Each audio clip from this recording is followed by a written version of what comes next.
जय श्री कृष्ण। मेरे तो गिरधर गोपाल दूसरो न कोई।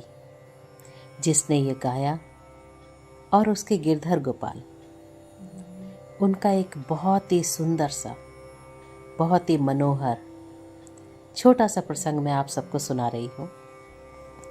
आप ध्यान से सुनिएगा कि मीरा और उसके गिरधर गोपाल के बीच का ये प्रसंग कितना मनोहर है, कितना सुंदर है। वर्षा की झड़ी में रात को मीरा आंगन में भीग रही है।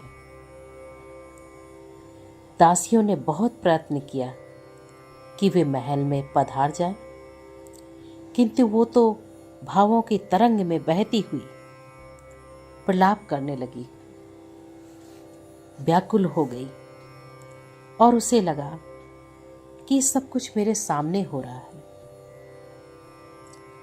अपने आप ही वो सखियों से बातें भी कर रही है और भाव में बहती हुई चली जा रही है। कहती है, सखी, मैं अपनी सखियों से संदेश पाकर श्याम को ढूंढते हुए वन की ओर निकल गई। जानती हो वहां क्या देखा? वहां मैंने देखा एक हाथ में बंसी और दूसरे हाथ में सघन तमाल की शाखा थामे हुए श्याम सुंदर खड़े हैं। आहा, कैसी छटा है ये, क्या कहूं।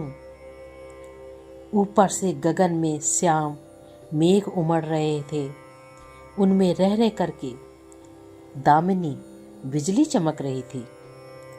यहाँ तमाल तले घनश्याम खड़े खड़े मानो किसी की प्रतीक्षा कर रहे हैं। पवन वेग से उनका पीतांबर फहरा रहा है।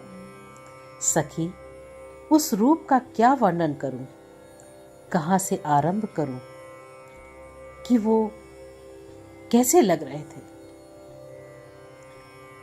सिखी पिछ से या चारु चरण से वे प्रलंब बाहु, वह विशाल वक्ष, वह कंठ, वह बिंबाधार, वह नाहर सी कटी दृष्टि जहां जाती है वहां उलझ कर रह जाती है। वे सघन घुंघराले केस पवन वेग से दौड़ दौड़ करके कुंडलों में उलझ रहे थे। आज एक और आश्चर्य देखा, मानो घन दामिनी तीन ठौर पर एक साथ खेल रहे हो। गगन में बादल और बिजली, धरा पर घन श्याम और पीतांबर तथा प्रीतम के मुखमंडल में घन कृष्ण कुंतल और कनक कुंडल। यह विशेष आश्चर्य में मैं खोई सी देख ही रही थी कि उनके अधरों पर मुस्कान आ गई। इधर उधर देखते हुए उन दीर्घ द्रगों की दृष्टि मुझ पर आ ठहरी। रक्तिम डोरों से सजे हुए नयन, वह चितवन, क्या कहूं। ऐ सखी, कौन है ऐसी सृष्टि में, ऐसी कुमारी कि जो आपा ना भूल जाए। मुझे वर्णन नहीं करना आता। सखी, कितना भी प्रयत्न करूं पर वर्णन संभव नहीं है। भाषा तो अंततः वही गिने चुने अक्षरों में सिमट जाती है। मेरी भाषा एक सीमा में बंधी हुई है, उससे आगे क्या कहूँ मैं। उससे इस रस का सागर का वर्णन कैसे किया जाए।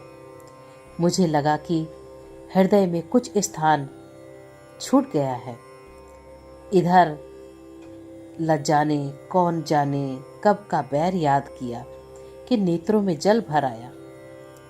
पलकें मन भर की होकर झुक गई। मैं भी अपने आप को संभाल ही भी नहीं पाई थी कि एक ओर से नूपुर, कंकड़ों और करधनियों की झंकार सुनाई दी। मैं हड़बड़ा गई। आहा, कैसी अज्ञ हूं मैं तो श्याम सुंदर को झूलने के लिए बुलाने आई थी, पर यहाँ अपने ही झमेले में फंस गई। एकाएक गा उठी धीमे स्वर में, इसके आगे आप अगले वीडियो में सुनेंगे। जय श्री कृष्ण।